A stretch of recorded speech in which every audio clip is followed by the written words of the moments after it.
Assalamualaikum warahmatullahi wabarakatuh. Waalaikumsalam warahmatullahi wabarakatuh. Bismillahirrahmanirrahim. Alhamdulillahi rabbil alamin. Wassalatu wassalamu ala ashrafil anbiya'i wal mursalin.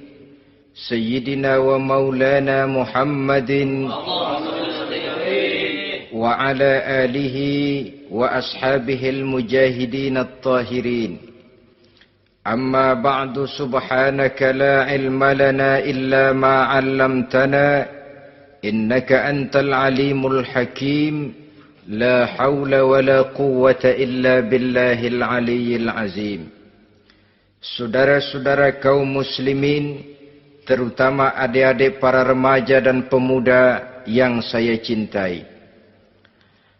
Apabila seseorang akan membangun rumah, tentu saja dia akan mengadakan beberapa pilihan. Sejak dari memilih lokasi di mana rumah itu akan didirikan, sampai kepada menentukan bahan-bahan kualitas yang akan dipakainya, sampai kemudian kepada wujud dan bentuk rumah yang akan ditinggalinya. Demikianlah bahwa untuk membangun sebuah rumah yang hanya untuk menaungi kehidupan di dunia ini, kita mengadakan berbagai macam pilihan. Apalagi kalau kita akan membangun sebuah rumah tangga yang kita harapkan tidak hanya akan menaungi kehidupan di dunia ini, tidak hanya untuk kepentingan kita saja, tetapi juga untuk kepentingan anak cucu kita di belakang hari, termasuk sampai kepada hari akhirat nanti. Oleh karena itu, pada pertemuan kali ini, saya hanya ingin khusus berbicara kepada adik-adik remaja dan para pemuda, bagaimana sebaiknya memilih jodoh menurut ajaran agama Islam. Dalam Al-Quran, Allah subhanahu wa ta'ala menjelaskan, Zuyyina linnasi hubbus syahawati minan nisa. Bahwa manusia, apapun jenisnya, asal dia bernama manusia, dihiasi dengan perasaan cinta kepada perempuan. Jadi sejak dahulunya, secara fitrah, laki-laki senang kepada perempuan, sebagaimana perempuan pun senang kepada laki-laki. Dihiasi rasa cinta ini dalam kehidupan manusia. Dan oleh karena adanya rasa cinta, berkembanglah segala macam persoalan. Sehingga seorang ahli cinta pernah berkata, cinta adalah 5 huruf yang membuat persoalan tidak akan pernah selesai. 5 huruf yang membuat persoalan tidak akan pernah selesai-selesai.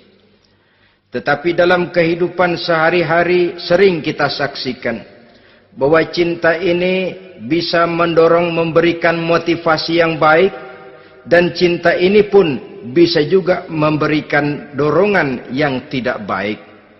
Oleh karenanya, apabila cinta itu ibarat setetes embun yang jatuh di bumi yang subur, akan tumbuhlah di atasnya aneka ragam bunga-bungaan yang harum semerbak, indah, mewangi, sedap dipandang orang, menebarkan rasa aman, damai, sentosa, dan begitu selanjutnya. Tapi jika cinta itu jatuh di hati yang gersang dan tandus, tidak ada yang akan dapat tumbuh di sana selain sirih memanjat batu, kuning daunnya, lemah gagangnya. Maka cinta yang semacam itu tidak akan memberikan dorongan positif kepada seseorang di dalam kehidupannya. Maka lebih dahulu kita akan membicarakan cinta dalam artian yang positif ini, untuk nanti sampai kepada perempuan yang bagaimana yang harus kita cintai, atau laki-laki yang bagaimana yang harus dicintai oleh seorang perempuan. Saudara hadirin yang saya hormati, cinta dalam artian yang positif, pertama, dia selalu mendatangkan keindahan. Yang kedua, cinta itu memberikan energi atau semangat untuk berjuang. Dan yang ketiga, cinta itu selalu membawa resiko dalam bentuk pengorbanan. Maka cinta yang positif pertama melahirkan keindahan. Disinilah orang memerlukan filter atau saringan. Sebab keindahan yang didasarkan karena cinta itu merupakan satu keindahan yang relatif saja. Boleh jadi karena indah orang jadi cinta, boleh juga jadi karena cinta segala sesuatu terasa jadi indah. Namun bagaimanapun juga, kalau hati sudah diliputi oleh rasa cinta, segalanya akan terasa menjadi indah. Cinta itu adalah keindahan. Yang kedua, cinta itu energi, melahirkan dorongan dan semangat. Yang lemah bisa menjadi kuat, yang takut bisa menjadi berani, yang jauh jadi terasa dekat. Itu semua karena dorongan cinta. Dan dari energi ini lahirlah yang ketiga, bahwa cinta adalah pengorbanan. Sehingga orang berkata, berani bercinta artinya harus berani berkorban. Takut berkorban, jangan bercinta. Kalau cinta ini kita salurkan kepada nilai-nilai agama umpamanya, yang pertama, cinta mendatangkan keindahan. Kita cinta kepada agama, maka apapun yang diperintahkan oleh agama akan terasa menjadi indah. Solat akan terasa menjadi indah. Puasa terasa menjadi indah. Zakat terasa menjadi indah. Jihad pun akan terasa menjadi indah. Persis kalau kita cinta kepada seorang gadis. Jika kita cinta kepada seorang gadis, apanya saja akan kelihatan menjadi indah. Jalannya terasa indah, lenggang-lenggoknya terasa indah, suaranya merdu padahal cemprengnya bukan main. Seluruhnya akan mendatangkan keindahan karena dasarnya sudah cinta. Cinta membawa kepada keindahan. Yang kedua, cinta itu melahirkan energi. Orang yang cinta kepada agama akan lahir tenaga dan semangatnya melaksanakan ibadah, melaksanakan puasa, melaksanakan zakat, melaksanakan solat, melaksanakan haji, bahkan melaksanakan jihad sekalipun. Cinta selamanya menimbulkan energi dan semangat. Sama saja dengan kita apabila jatuh cinta kepada seorang gadis, walaupun rumahnya jauh, katanya, gunung pun akan kudaki, lautan pun kuseberangi. Untuk apa itu? Untuk menemui apa yang kita cintai. Cinta selamanya melahirkan energi. Capek tidak terasa, lelah tidak terasa, semuanya tertutup oleh keindahan yang bernama cinta. Lalu yang ketiga, cinta membawa pengorbanan. Apabila kita cinta kepada agama, maka pengorbanan terhadap apapun yang diminta oleh agama, baik itu pengorbanan waktu, tenaga, pikiran, harta, bahkan pengorbanan nyawa sekalipun, kita tidak akan berat melaksanakannya karena cinta kita kepada agama yang kita anut ini. Demikian juga cinta kita kepada seorang perempuan akan membuat kita rela berkorban. Apapun yang dia minta, jangankan kita tidak mampu, jangankan kita mampu, kita tidak mampu sekalipun, kita masih berusaha untuk mampu guna memenuhi tuntutan si buah hati belahan jantung. Kadang-kadang malam minggu si doi ngajak nonton. Umpamanya, duit tidak ada, gajian belum, kerja enggak. Timbullah inisiatif, entah sepatu kita jual ke tukang loa, entah celana mampir dulu ke tempat lain. Yang penting kita berkorban untuk memenuhi permintaan si buah hati belahan jantung. Ketika itu pengorbanan sudah tidak kita rasakan lagi. Bahkan pengorbanan yang paling pedih sekalipun, dalam gurau, dalam bercanda misalnya, dicubit kita oleh kekasih kita, pedih bukan main, terkelupas kulit, mengalir darah, bukan nangis, nyengir. malah kadang-kadang minta tambah dicubit lagi. Itulah romantikanya cinta, sanggup membuat orang berkorban, melahirkan energi dan semangat, menambah keindahan dalam kehidupan, sepanjang dia dalam artian yang positif. Kalau demikian masalahnya, di dunia yang penuh dengan perbenturan nilai sekarang ini, orang sering salah jalan bagaimana memilih jodoh untuk membangun rumah tangga yang bahagia. Jangan lupa bahwa membangun rumah tangga ini bukan hanya untuk 1-2 bulan, bukan hanya untuk 1-2 tahun, bahkan bukan cuma untuk kehidupan dunia. Lebih daripada itu pun untuk menunjang kebahagiaan di akhirat. Oleh karenanya, memilih jodoh bukan satu hal yang mudah, bukan satu hal yang bisa dilaksanakan sambil lalu, tetapi memerlukan penelitian, memerlukan pengamatan yang mendalam. Apa petunjuk agama tentang itu? Dengan kata lain, bagaimana seharusnya seseorang memilih jodoh dalam kehidupannya? Ini tentu saja sumbangan moral buat adik-adik remaja dan para pemuda yang lagi kebingungan memilih jodoh, atau barangkali buat bapak-bapak yang kepengen nambah lagi.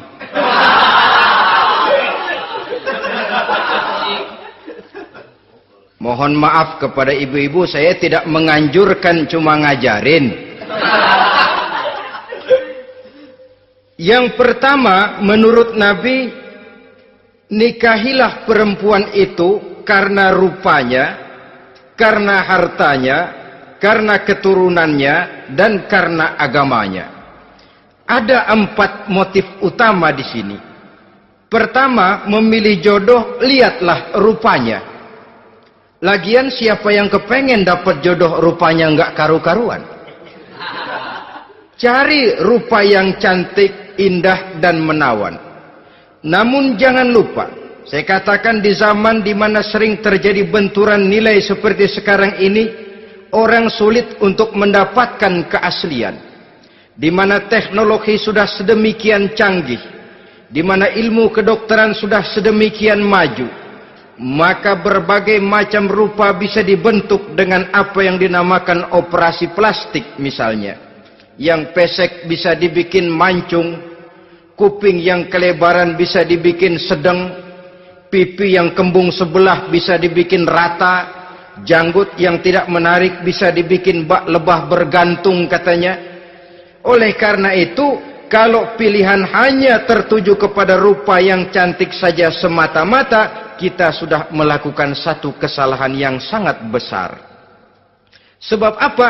Diperingatkan oleh Nabi melalui hadis Ibnu Majah, Bazar dan Baihaqi dari Ibnu Umar.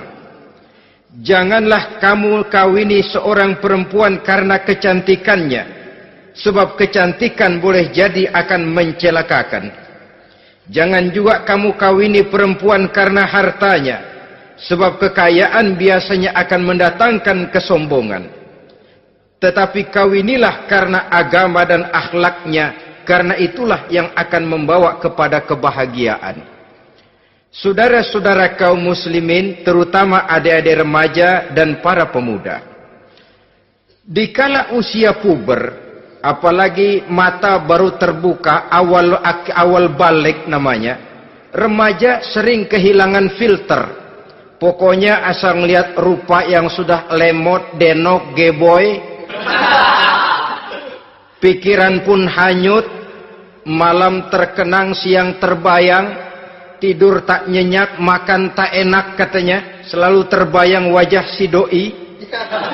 Dikala itu orang kehilangan pertimbangan bahwa rupa yang cantik kadang-kadang sering menipu. Diriwayatkan oleh Imam Ibnu Abbas, satu hari ketika sedang kumpul dengan para sahabat, lewatlah orang dengan potongan potongan orang kaya. Kelihatan kan, orang kaya sama orang miskin jalannya aja lain kan? Jalannya saja, jangan gaya hidupnya, jalannya saja lain. Liwat dia. Rasul bertanya kepada seorang sahabat, menurut pendapatmu bagaimana orang yang lewat itu? Kata sahabat, oh, yang lewat ini ya Rasul, kalau dia meminang perempuan pasti diterima. Kalau dia menolong orang pasti berhasil. Kalau dia ngomong pasti didengerin. Kenapa? Orang kaya. Orang kaya ya Rasul. Kalau dia minang, perempuan mana yang kagak bisa menerima kalau dipinang oleh orang kaya? Biar mukanya udah belipet kayak dompet tanggung bulan.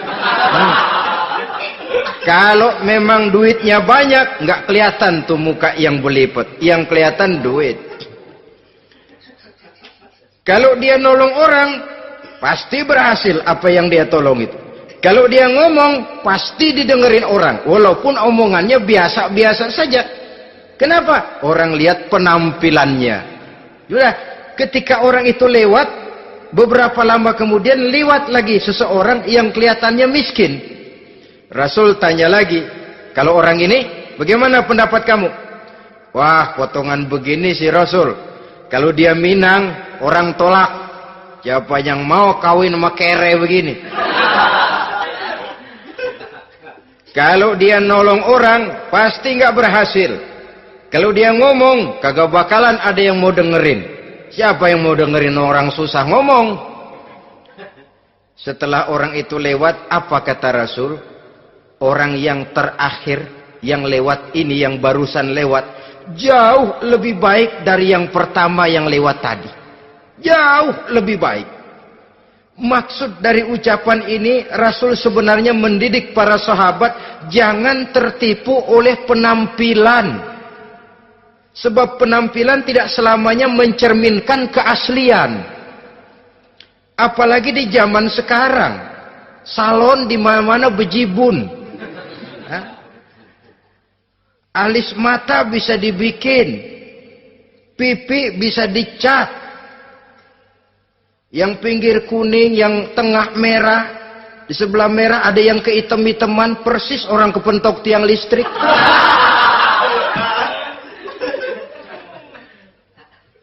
Kecantikan yang artifisial, kecantikan yang bukan alami.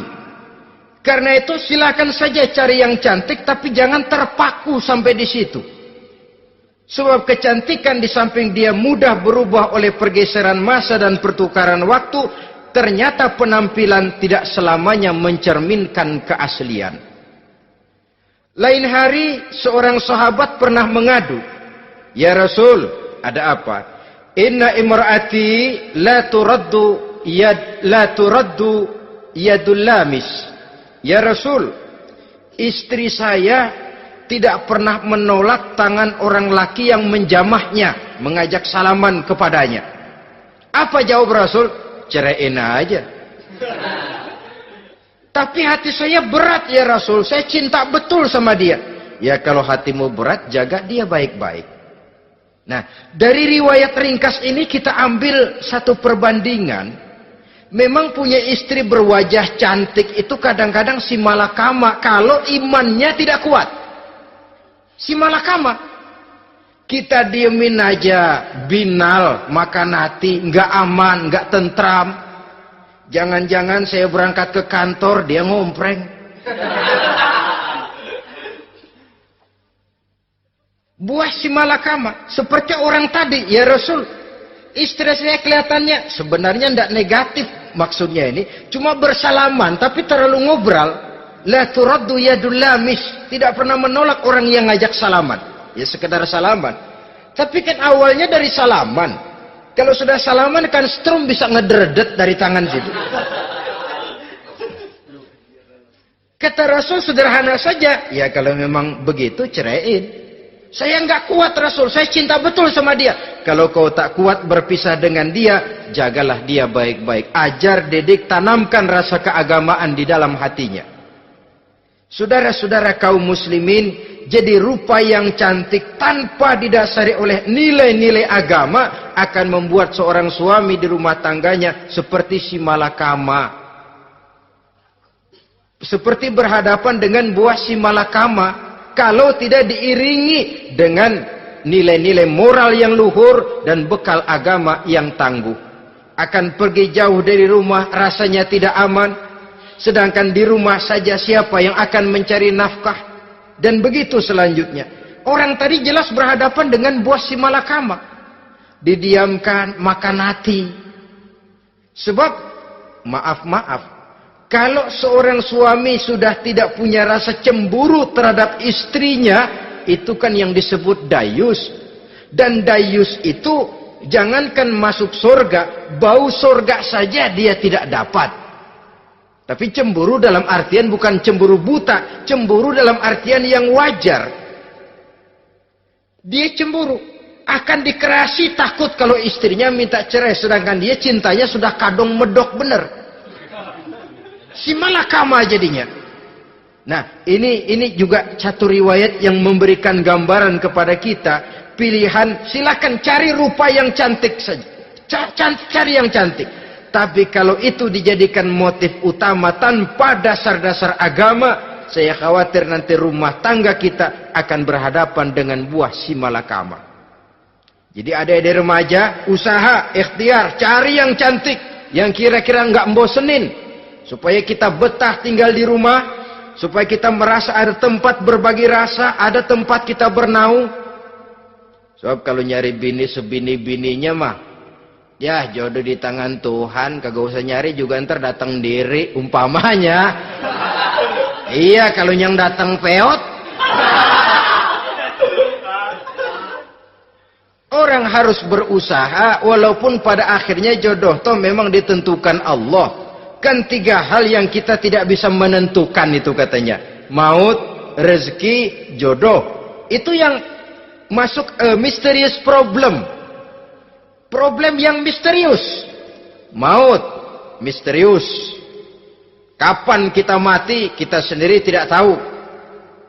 Tahun depan, 50 tahun lagi, 100 tahun lagi, tidak pernah seorang pun diberitahu. Tapi yang pasti dia bakal datang. Kapan dan di mananya, kita tidak tahu. Bisa di rumah, bisa di masjid, ya alhamdulillah. Bisa di majelis taklim, syukur. Bisa di medan perang membela agama, bagus. Pasti dia akan datang. Maut, mysterious problem. Sesuatu yang kita tidak tahu kapan datangnya. Rezeki, gitu juga. Sehingga orang sering bilang, rezeki katanya kayak bayangan. Kita uber-uber, dia lari. Kita diam, dia mah diam. Setengah mati kita uber-uber. Emang ukuran segitu? Segitu aja. Begitu kita nggak ngapa-ngapain, datang yang bawain rezeki. Namanya rezeki itu mysterious problem. Kadang-kadang ngobek, sungsang, sumbul, udah segala tanah orang kita ukur-ukurin. Udah segala ngomong sudah nggak ada yang loh, tuh sudah buta. Tapi memang bayangan, kalau belum rezeki ya belum. Kadang-kadang nyari kode sampai tidur di kuburan. Belepotan tanah kuburan loh. Yang aneh lagi kadang-kadang orang gila ditanyain. Allahu Akbar, ini kode-kode zaman sekarang ini. Sampai orang waras nanyain orang gila, itu gimana itu? Ini sudah efek yang betul-betul negatif. Sudah jelas orang gila kok ditanya. Apa kira-kira yang nanya nggak lebih gila dari yang gila itu?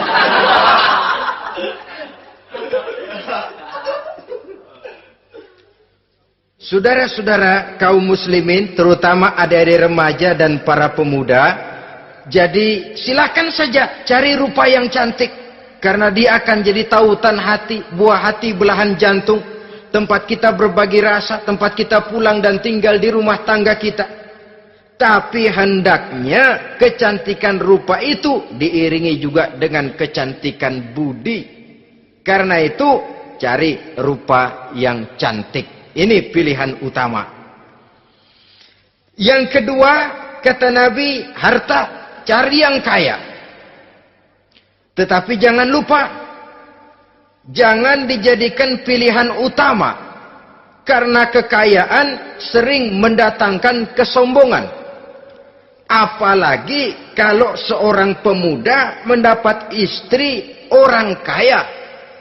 hidupnya dimodali oleh istrinya, maka biasanya wibawanya sebagai seorang suami akan hilang. Akhirnya komando di tangan istri. Dikala itulah suami tidak lebih daripada prajurit yang taat kepada komando istrinya. Padahal menurut konsep Quran, ar-rijalu qawwamuna 'alan nisa, laki-laki diciptakan sebagai pembimbing bagi perempuan.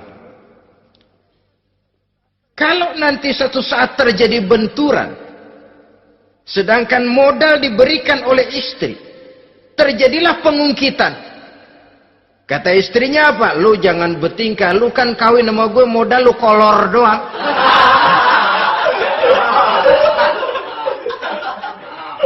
Kalau sekarang bertingkah, silakan keluar rumah. Bawa seperti engkau datang dulu. Jangan bawa apa-apa. Pergilah seperti engkau datang dulu kemari. Hilanglah wibawa seorang suami. Suami kalau udah digentak sama istri begitu, ngelempuruk kayak ayam sampar. Di mana lagi letak wibawanya? Harta sering mendatangkan kesombongan. Oleh karena itu, walaupun diperintahkan cari yang keturunan orang kaya, tapi maksudnya jangan dompleng. Sebab kepribadian seorang suami akan ditentukan oleh sifatnya sendiri.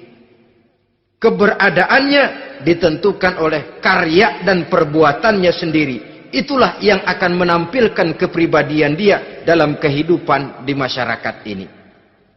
Saudara-saudara kaum muslimin, terutama adik-adik remaja dan para pemuda, kan kadang-kadang di zaman sekarang kan kelas-kelas gigolo, playboy ya, nyari tante-tante kesepian, mejeng-mejeng di pinggir-pinggir jalan dengan harapan apa? Ya barterlah, tukar tambah.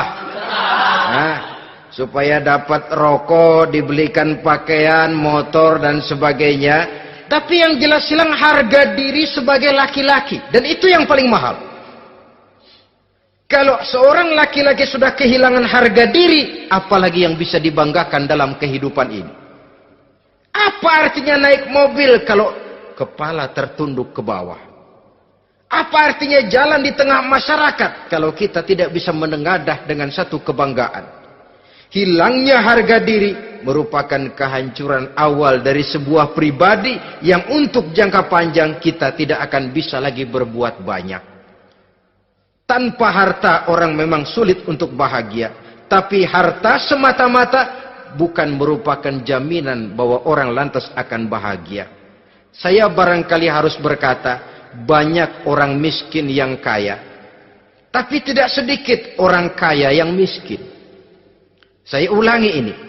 Banyak orang miskin yang kaya. Tetapi tidak sedikit orang kaya yang miskin. Nah, bagaimana pengertiannya?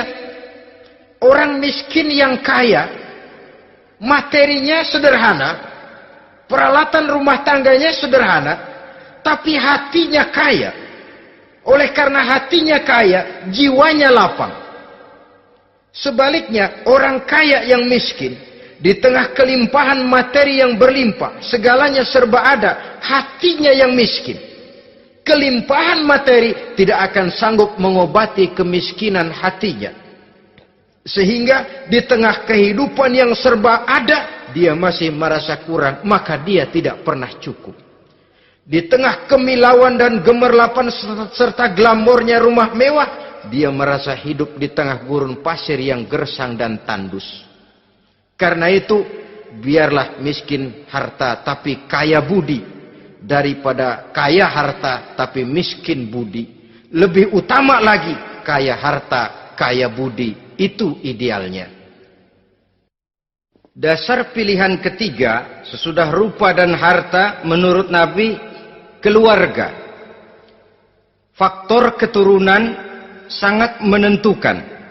Pepatah mengatakan, buah apel akan jatuh tidak terlalu jauh dari pohonnya. Biasanya kalau bapak kalong, anak kampret. Bapak nyolong, anak nyopet. Itu fotokopi. Saudara-saudara, sungguh pun demikian, faktor keluarga bukan merupakan yang paling dominan. Karena segalanya memang bergantung kepada hidayah dari Allah Subhanahu wa ta'ala. Kalau hidayah datang, bisa saja anak maling bisa jadi kiai. Kalau hidayah datang, bisa saja anak nabi malah ikut bersama orang-orang kafir. Pada akhirnya orang mau besar atau tidak, bukan dengan jalan menyempeng kepada keturunan orang lain, tapi ditentukan oleh kepribadian dirinya sendiri. Tidak bisa kita menjadi besar dengan menyebut kebesaran orang lain. Itu sebabnya dicontohkan oleh Imam Ali pada saat beliau berkata, "Laisal fata may yaqulu kana abi, walakinnal fata may yaquluha anadha." Anak muda yang gentleman adalah anak muda yang berani berkata, "Inilah saya." Bukan anak muda yang membanggakan leluhurnya. Ini kan zaman sekarang ini lagi ngetop-ngetopnya lagu-lagu cengeng katanya dah. Sebenarnya menurut saya bukan cuma lagu cengeng yang jadi masalah. Lagu cengeng cuma satu efek dari sikap yang lebih utama dari itu, yaitu mental cengeng.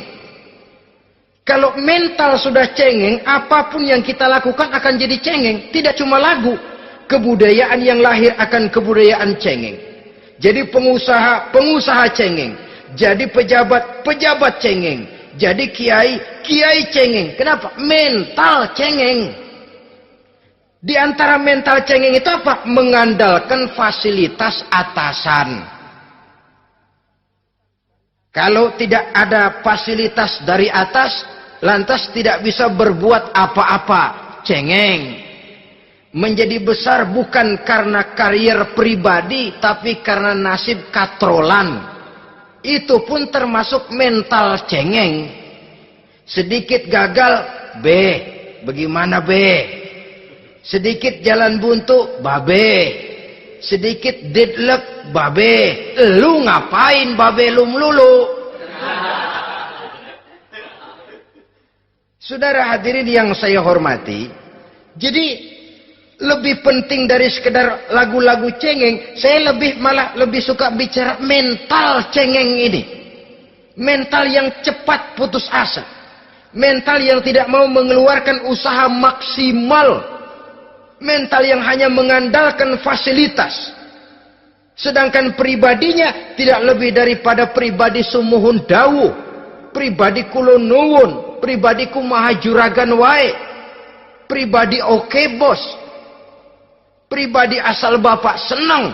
Bukankah itu semua merupakan cermin dari mental-mental yang cengeng, yang untuk jangka panjang tidak akan pernah menguntungkan daripada pembangunan bangsa dan negara yang kita cintai ini. Seseorang mau besar atau tidak, bukan dengan jalan menyempeng kepada kebesaran orang lain. Bahkan Syauqi dalam sebaik syairnya yang lebih tegas mengatakan, wa syarrun nasi zu khumulin iza fakhartahum zakarul jaduda wa syarrun nasi wa khairun nasi zu syarafin qadimin aqama li nafsihi syarafan jadida. Generasi yang paling jelek adalah generasi pemalas. Kalau kelihatan orang lain lebih hebat dari dia, disebut-sebutnya kebesaran nenek moyangnya. Dia sendiri nggak punya prestasi apa-apa. Kerjanya cuma ngandeli kerjanya cuma menggelayuti fasilitas orang tuanya. Tanpa itu dia tidak akan punya nilai dan harga sama sekali. Ini generasi paling jelek. Kalau orang lain kelihatan lebih hebat, dia sebut nenek moyangnya. Lo sih belum apa-apa lo, baru kopral lo. Engkong gua no, komandan Hansip. Engkongnya yang disebutin. Dia sendiri tidak punya prestasi apa-apa. Jadi silahkan saja cari gadis dari keturunan keluarga yang baik-baik. Tapi jangan jadikan tendensi utama, jangan dengan niat untuk menyempeng kepada kebesarannya. Tapi paling tidak dengan niat agar mudah-mudahan dari benih yang baik ini akan lahir keturunan-keturunan yang baik pada akhirnya nanti. Itu yang kita harapkan. Bukan lalu dengan pertimbangan, weh, mertua gue bos nih, kali aja begitu gue kawin aja mampus. Ini semua warisan kan jatuh kemari semua. Kalau itu niatnya sudah jelas salah. Kita mencari perempuan dengan keturunan-keturunan yang baik dengan berharap agar anak-anak kita nanti yang akan merupakan benih cucunya akan melahirkan kebaikan-kebaikan seperti leluhurnya dulu. Saudara, pilihan yang keempat kata Nabi, agama. Ini yang paling inti. Kenapa? Agama itu motivasinya moral. Di sini segalanya ditentukan. Rupa yang baik, harta yang banyak, keluarga yang luhur. Kalau sudah dilandasi oleh agama yang rapuh, bahkan tidak beragama sama sekali, ketiga hal di atas tadi hanya akan mendatangkan malapetaka. Sekarang kan kita tertipu oleh penampilan. Padahal penampilan belum tentu kenyataan. Di jalan-jalan kita akan lebih terpesona melihat gadis pakai miniskirt di atas lutut ketimbang kita melihat gadis-gadis yang pakai jilbab. Kalau sudah pakai jilbab keliwat, yang usil banyak banget, bau sorga nih. Bau sorga katanya. Tapi kalau sudah yang pakai miniskirt itu yang lewat, itu dari ujung ke ujung mata kagak mau kedip. Laler nemplok di mata kagak dirasain. Kita terpesona oleh penampilan zahir, padahal penampilan belum tentu memantulkan hal yang sebenarnya. Tapi memang itulah watak manusia. Watak manusia, saya katakan manusia tanpa kecuali. Tetapi bergantung kepada pemikiran jangka pendek atau jangka panjang. Kalau jangka panjang yang kita pikirkan, ya tentu kita tidak akan mudah terpesona oleh hal yang zahir. Sampai-sampai Quran sendiri mengatakan budak yang hitam legam tapi beriman itu lebih baik daripada orang-orang musyrik walaupun cantik, denok, lemot, geboy. Ada lagi nggak bahasa yang lebih dari itu? Cantik, denok, lemot, geboy, bahenol, nerkom. Tapi kafir masih lebih baik budak yang hitam legam sekalipun. Kalau dia beriman. Kenapa? Rumah tangga untuk jangka panjang. Sebab itu Islam tidak membolehkan kawin campuran dengan lain agama.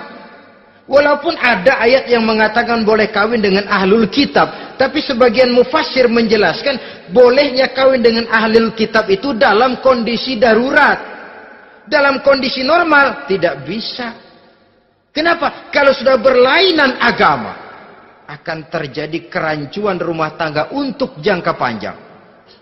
Bagaimana membina dalam keharmonisan di rumah tangga? Bagaimana nasib anak-anak nanti? Kadang-kadang ada keluarga, kami sih keluarga modern. Anak-anak kami berikan kebebasan untuk milih agama apa saja. Bapaknya Islam, istrinya Kristen, anaknya ada yang Hindu, Buddha. Bagus nih, keluarga pecel namanya. Bagaimana keluarga modern bisa seperti itu? Padahal seorang suami bertanggung jawab di hadapan Allah. Dia akan ditanya tentang istrinya. Dia akan dimintakan pertanggungan jawab tentang anak-anaknya. Kalau istri kita berlainan agama, mungkin terjadi pengkaplingan. Pokoknya kalau anak perempuan ikut ibu, anak laki ikut bapak. Administrasi dunia bisa begitu. Tapi akhirat, pertanggungan jawab di hadapan Allah. Bisakah kita? Sorry aja Tuhan emang janjinya begini. Saudara hadirin yang saya hormati, oleh karena itu budak legam hitam kalau beriman masih lebih baik daripada orang-orang yang tidak beriman walaupun cantik dan mempesona. Kenapa? Ini faktor agama. Ya buat 1-2 bulan bisa terwujud rumah tangga yang tentram. 2-3 tahun mungkin masih bisa bertahan, tapi sampai kapan? Sampai kapan itu akan terwujud? Pada akhirnya akan muncullah dilema yang akan sulit buat diatasi. Oleh karenanya, motif agama dijadikan stres oleh Nabi. Fasfar bizatiddin taribat yadak. Pilih agama sebagai titik sentral, sebagai pilihan utama. Kalau agamanya kuat, walaupun rupanya sederhana, tapi karena nilai agamanya kuat, dia bisa menyenangkan hati suaminya. Dia bersolek untuk kepentingan suaminya. Dia taat kepada suaminya. Harta, dia anak orang kaya untuk membantu perjuangan suaminya. Tapi kalau tidak ada modal agama, rupa yang cantik bisa menyengsarakan suami. Apalagi kalau suami kere. Istrinya sudah cantik, kaya ataupun tidak kaya kadang-kadang. Udah, suaminya suruh ngempuk di rumah, bininya yang kerja. Ya kalau kerja mendingan kalau dikerjain itu.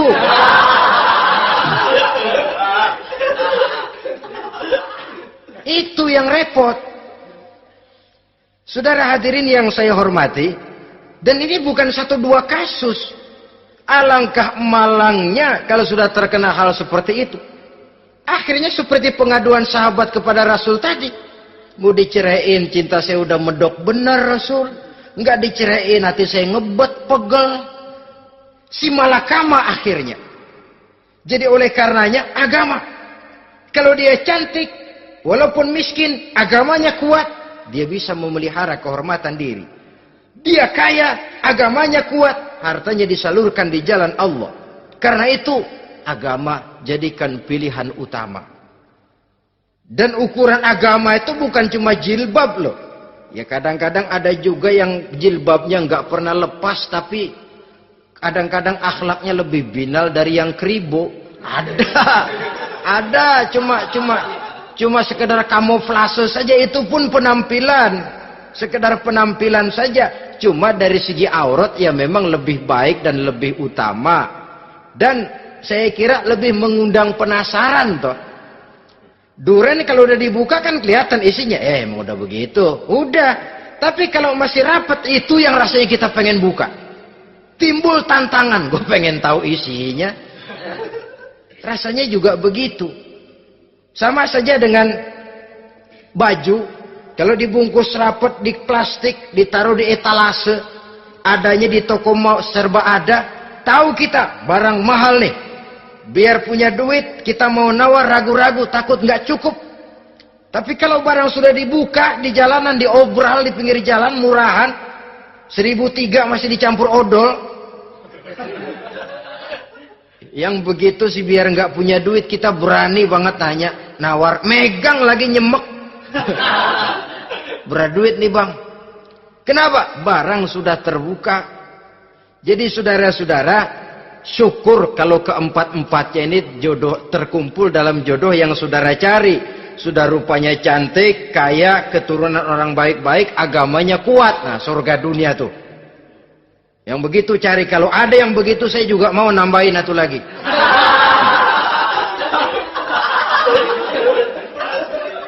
Tapi yang kumpul keempat-empatnya ini terus terang saja langka. Makhluk langka ini. Kadang-kadang cantik, kaya, keluarganya hebat, agamanya nol, akhlaknya kayak setan. Tapi yang paling celaka kalau empat-empatnya kagak ada. Rupanya jelek. Melarat. Bapaknya biang maling. Kagak beragama lagi. Apanya yang mau dipilih? Mampus saja mendingan. Sudah nggak ada pilihan sama sekali tuh. Sudah nggak ada pilihan sama sekali. Saudara hadirin yang saya hormati, terutama adik-adik remaja. Nah, lalu apa motivasi agama dalam pembinaan ini apa? Agama ini kan memberikan contoh bahwa perempuan yang baik itu, yang kita ingin jadikan dia sebagai ideal dalam pencarian jodoh, tandanya 3. Iza ra'aitaha sarratka, kata Nabi. Kalau dipandang, dia bisa menggembirakan kamu. Kan ini yang penting buat seorang suami. Kalau saudara nanti jadi suami, punya istri yang jadi partner setia mendampingi suaminya. Kalau dilihat nggak bosenin, Kenapa? Dia berdandan untuk nyenangin hati suaminya. Enggak bosenin. Kan kadang-kadang ada bini kalau kita pulang demok aja fotonya.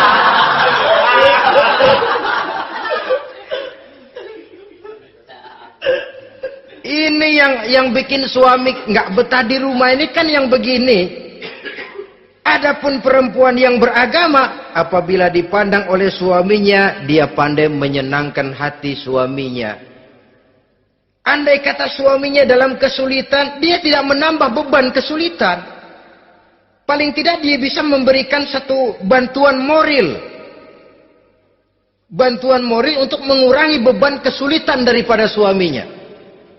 Suami pulang dagang rugi, kata istrinya, romantika bang. Sekali-sekali lah, masa selamanya dagang mau untung. Besok siapa tahu untung lebih besar. Kan meringankan tuh. Kadang-kadang enggak, suami pulang dagang dari pasar panas, rugi. Sampai rumah bini pidato. Pletar-pletor. Lu dagang rugi, emang lu laki goblok.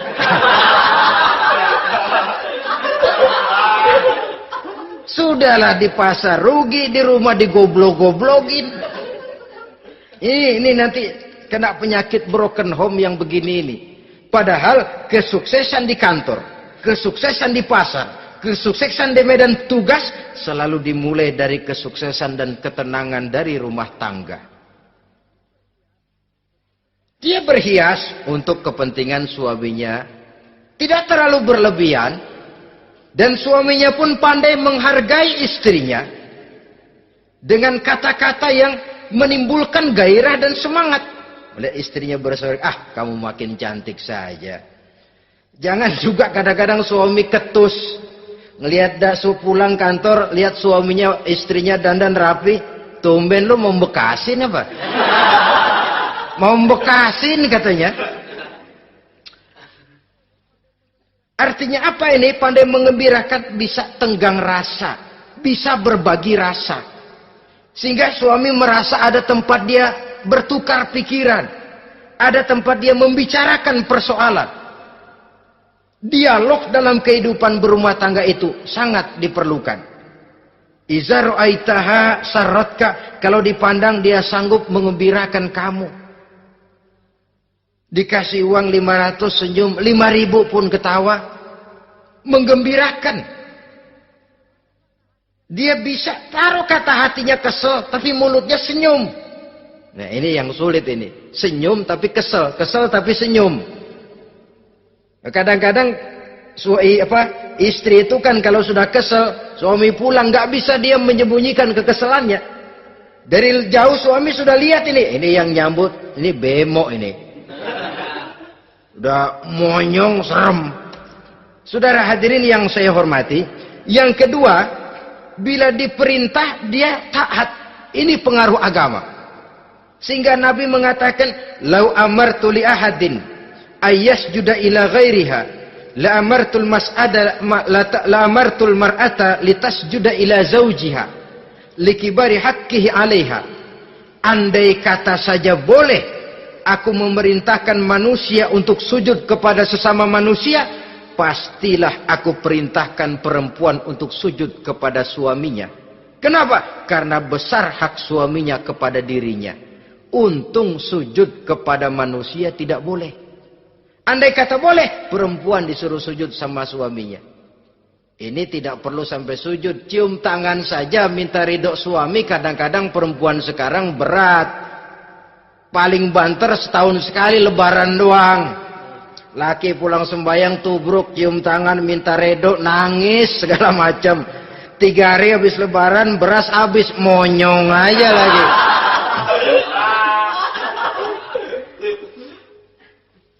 Saudara hadirin yang saya hormati, yang ketiga, akibat pengaruh agama, dia sanggup memelihara kehormatan diri dan sanggup menjaga harta suaminya. Memelihara kehormatan diri baik pada saat suaminya di rumah atau pada saat suaminya tidak ada di rumah. Satu riwayat, seorang sahabat akan pergi perang jihad di fi sabilillah. Ketika mau berangkat dia bilang kepada istrinya, saya mau berangkat perang.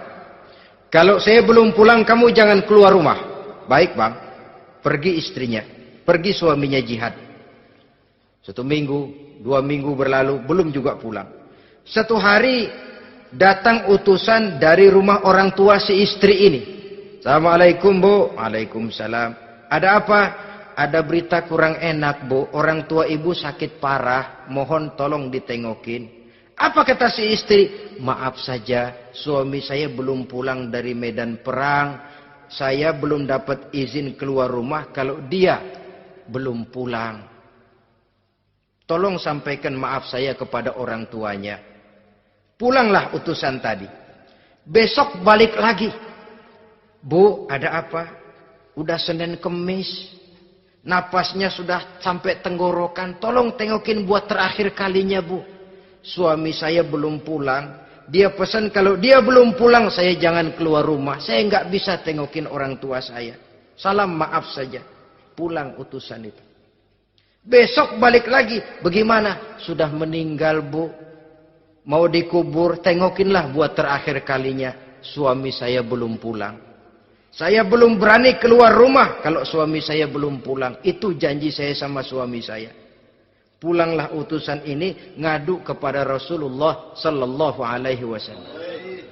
Ya Rasul, ini perempuan kelewatan benar. Dari orang tuanya sakit sampai sekarat, sampai mati, sampai dikuburin dia nggak nengokin. Memangnya kenapa? Suaminya katanya pergi jihad dan suaminya tidak mengizinkan dia keluar rumah kalau si suami belum pulang. Apa jawab Rasul? Marahkah beliau? Tidak, beliau senyum. Apa katanya? Dosa orang tua yang meninggal ini telah diampuni oleh Allah karena dia punya anak perempuan yang begitu taat kepada suaminya. Allahu Akbar.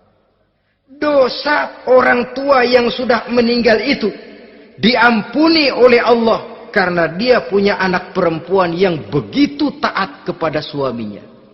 Ketaatannya kepada suaminya menyebabkan dosa orang tuanya diampuni oleh Allah Subhanahu wa taala. Suami pergi jihad, orang tua sakit keras, tidak berani dia keluar rumah. Itu tandanya bisa menjaga kehormatan diri. Kalaupun satu saat suaminya manggil, bu, tolong ambilin uang di dompet. Dompetnya dibawa, bang, ambil saja sendirilah, nanti salah ambil lagi saya.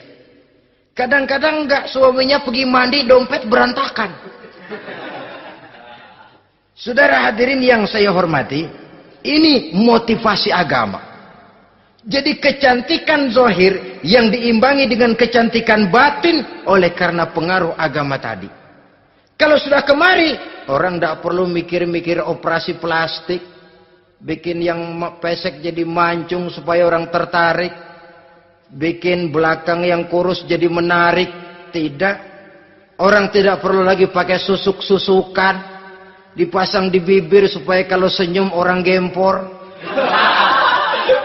Supaya kalau ngomong orang percaya. Dipakai di kuping supaya macam-macam. Tidak perlu lagi. Pakai jompa-jampe, pelet-peletan. Supaya kalau diludahin orang ngikut. Nggak perlu lagi. Kenapa? Cinta itu nature. Sesuatu yang alamiah, yang tidak bisa dipaksakan. Dia kudrati, karunia dari Allah. Tidak bisa cinta dipaksakan. Kalaupun bisa, dengan ilmu pelet, oh saudara bisa membuat orang jatuh cinta. Ya 2-3 hari, 4-50 hari. Kesananya, apa yang akan terjadi? Kelanggengan tidak akan pernah terwujudkan. Kenapa? Keterpaksaan yang akan timbul. Dalam kondisi semacam itu, rumah tangga tidak akan mengalami ketenangan dan ketentraman. Jadi biarkan cinta berjalan secara alamiah, karena dia memang alamiah. Saudara-saudara, nah sekarang kalau sudah ketemu nih, yang 4 tadi, rupa cantik, keturunan boleh, kaya lumayan, agama kuat. Apa yang harus kita cari? Apa yang harus kita lakukan? Apa pakai pepatah anak sekarang? Aku lihat, aku pikat, aku dapat, aku sikat, aku minggat. Bangsat.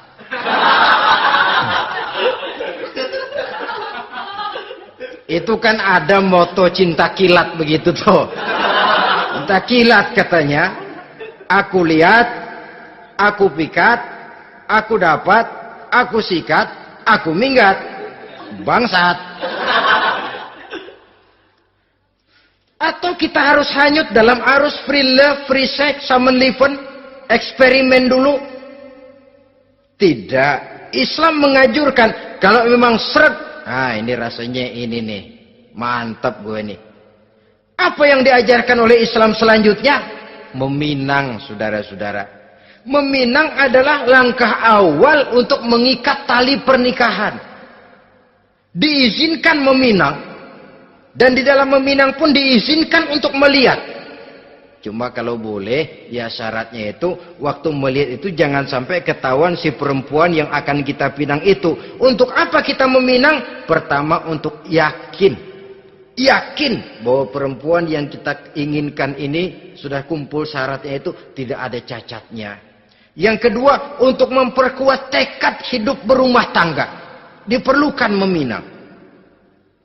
Adapun adat itu berbeda. Tapi bahwa konsep meminang itu dalam Islam ada, itu jelas.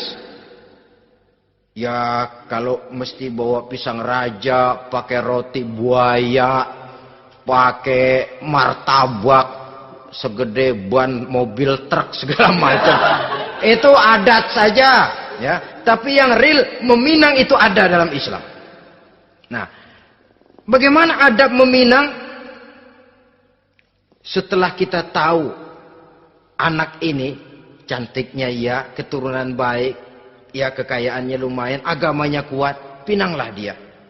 Caranya boleh lihat langsung. Lihat langsung kalau bisa tanpa setahu si perempuan. Dan batas yang boleh dilihat itu muka dan tangan. Itu saja. Jadi jangan gerusak. Minta permisi Pak, saya mau ngelihat anak bapak seutuhnya. Soalnya buat saya ini nanti. Apanya aja dibedolin, jangan. Kira-kira yang boleh itu muka sama tangan. Andai kata kita risih, sebab nanti kalau nggak jadi akan jadi timbul rasa malu dan si perempuan juga kasihan. Boleh mengutus perempuan yang kita percaya. Coba kau ke sana, lihat kondisinya yang sebenarnya bagaimana. Kalau ngelihat dari jauh sih utuh, siapa tahu nanti tangannya kurang sebelah. Coba lihat sana. Saudara-saudara, kemudian boleh juga ditanyakan kepada orang tuanya. Dan dalam hal ini orang tua si gadis tidak boleh menyembunyikan aib atau cacat yang dimiliki oleh anaknya. Dia harus menceritakan apa adanya. Sampai pun kekurangan anaknya yang paling kecil sekalipun. Sebab apa? Jangan sampai istilah pepatah beli kucing dalam karung. Kedengeran suaranya doang meong-meong, begitu dibuka tuh kucing gempor sebelah kakinya nggak ada. Kan tentu kita tidak kepengen kecewa di belakang hari. Itulah perlunya meminang sebagai jembatan untuk menuju kepada pernikahan. Nah, dengan demikian kalau sudah usaha meminang ini dilaksanakan, jangan merasa sudah setengah resmi. Ini yang kadang-kadang jadi penyakit. Malah sesudah meminang harus masing-masing lebih menjaga diri, menjaga kehormatan, menjaga pergaulan. Kenapa? Agar saat memasuki jenjang pernikahan nanti merupakan jenjang yang sangat ditunggu-tunggu. Ada rasa keinginan tahu. Kalau tidak, ya udah biasa, nggak giroh lagi ngadepin perkawinan. Kenapa? Kemarin-kemarin gue udah cobain. Hilang gairah lagi. Sebab itu kalau sudah meminang, jangan merasa sudah setengah halal. Ah, udah minang ini Kadang-kadang orang tua juga konyol. Sudah dipinang, diumbar. Lu mau kemana keda lu udah pinang? Padahal meminang itu cuma langkah awal. Sedangkan selanjutnya harus lebih berusaha menjaga kehormatan diri. Sampai pada saat nanti pelaksanaan pernikahan. Nah, saudara-saudara, terutama adik-adik remaja dan para pemuda, walaupun agak sekilas memang karena terbatasnya waktu pada pertemuan ini, mudah-mudahan bisa memberikan gambaran yang sepintas tentang bagaimana sebaiknya kita memilih jodoh di dalam membina rumah tangga yang bahagia. Semoga ada manfaatnya. Terima kasih atas segala perhatian. Mohon maaf atas segala kekurangan. Usikum wa nafsi bitaqwallah. Wassalamualaikum warahmatullahi wabarakatuh.